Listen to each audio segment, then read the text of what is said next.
Welcome to this comprehensive guide on Kubernetes control plane components.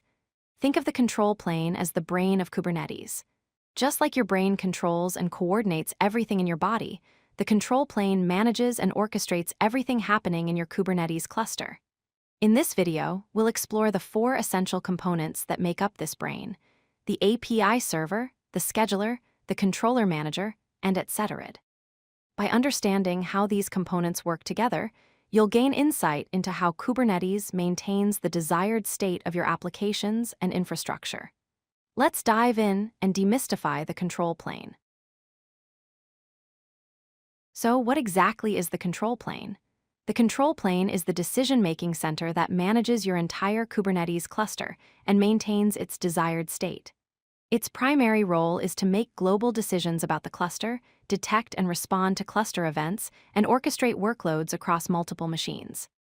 The control plane consists of 4 core components: the API server, the scheduler, the controller-manager, and etc.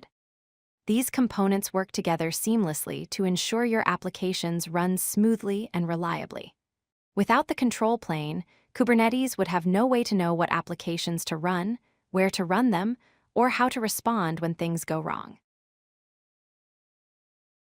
Let's start with the API server, also known as kube-apiserver. This is the front door to your Kubernetes cluster. Every single request, whether from administrators, developers, or internal components, must go through the API server.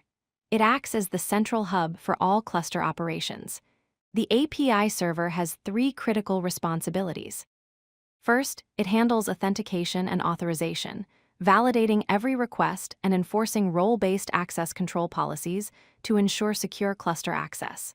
Second, it manages state by reading and writing cluster data to etc. In fact, the API server is the only component that directly communicates with etc., which helps maintain data consistency. Think of it as the gateway that protects and coordinates access to your cluster's information. The API server has several key responsibilities beyond basic authentication. It exposes a res-tful interface, which means tools like kube-controller, automation scripts, and internal components can interact with the cluster using standard HTTP methods. It validates incoming requests against the API schema and runs them through admission controllers before processing, ensuring that only valid configurations enter the cluster. The API server also provides a watch mechanism, which sends real-time notifications to other components whenever resources change state. This allows components to react immediately to cluster events. Finally, the API server supports horizontal scaling, meaning you can run multiple instances for high availability and load distribution, ensuring your cluster remains responsive even under heavy load. Next, we have the scheduler, known as kube-scheduler. The scheduler is responsible for one crucial job: deciding which node should run each newly created pod. When you create a pod, it starts in a pending state with no assigned location. The scheduler watches for these unassigned pods and selects the best node for placement. How does it make this decision?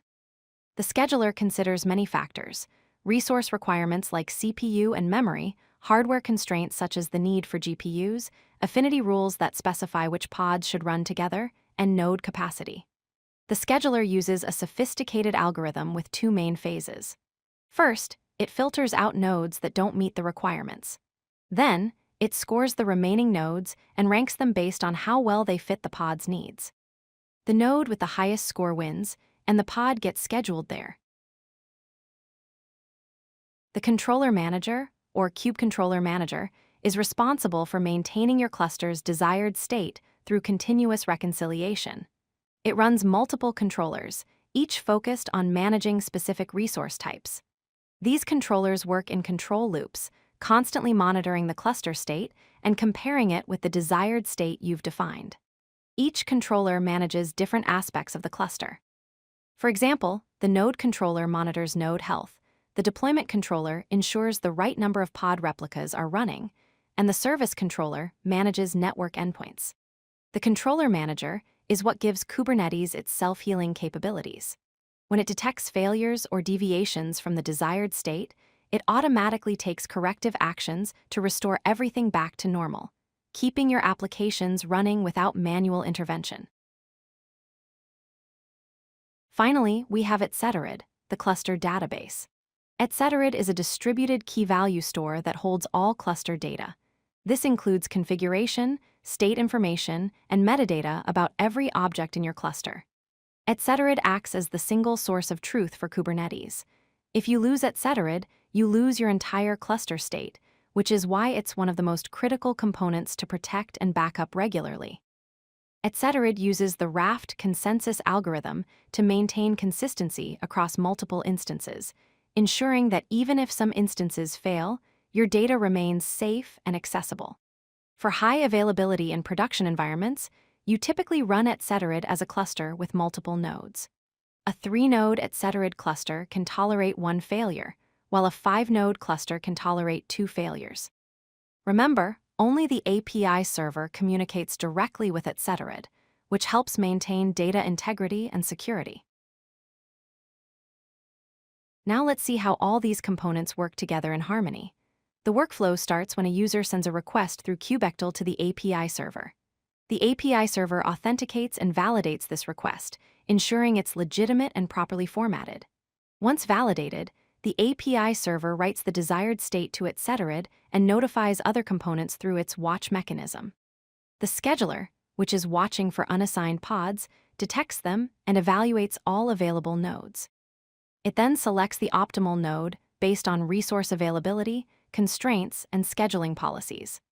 Meanwhile, the controllers are continuously running their reconciliation loops, comparing the current state with the desired state stored in Etcetera. When they detect differences, they take corrective actions through the API server to bring the cluster back to its desired state.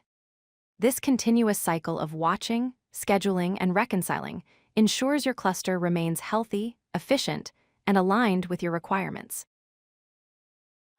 If you like this video, hit that like button and don't forget to subscribe.